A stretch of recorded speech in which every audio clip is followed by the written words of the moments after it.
চালক যদি পলায় যেত তাহলে আজকে লাশ নিতে আসতাম না আমরা। আমার ভাই, ওরে ভাই।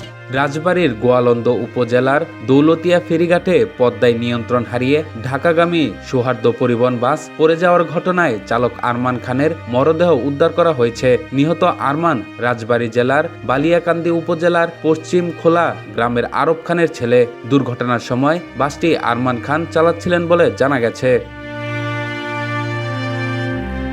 বাস চালক আরমানের ফুফাতো ভাই বলেন, বাসটি আমার ফুফাতো ভাই আরমান চালাচ্ছিলেন। সামাজিক যোগাযোগ মাধ্যমে অনেকেই গুজব ছড়িয়েছেন যে বাসের চালক পান খাওয়ার জন্য বাস থেকে নেমে গেল, তখন হেল্পার চালাচ্ছিল।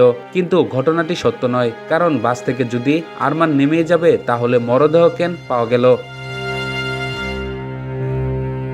নাম প্রকাশ না করা সত্ত্বে সৌহার্দ্য পরিবহনের একজন স্টাফ বলেন, গতকাল দুর্ঘটনায় পতিত হওয়া বাসটির চালক আরমান ছিলেন। সে নিজেই বাসটি ড্রাইভ করছিলেন। তার পেশাদার ড্রাইভিং লাইসেন্সও রয়েছে। তবে এ ব্যাপারে সৌহার্দ্য পরিবহনের মালিক পক্ষের সঙ্গে যোগাযোগ করার চেষ্টা করা হলেও তা সম্ভব হয়নি।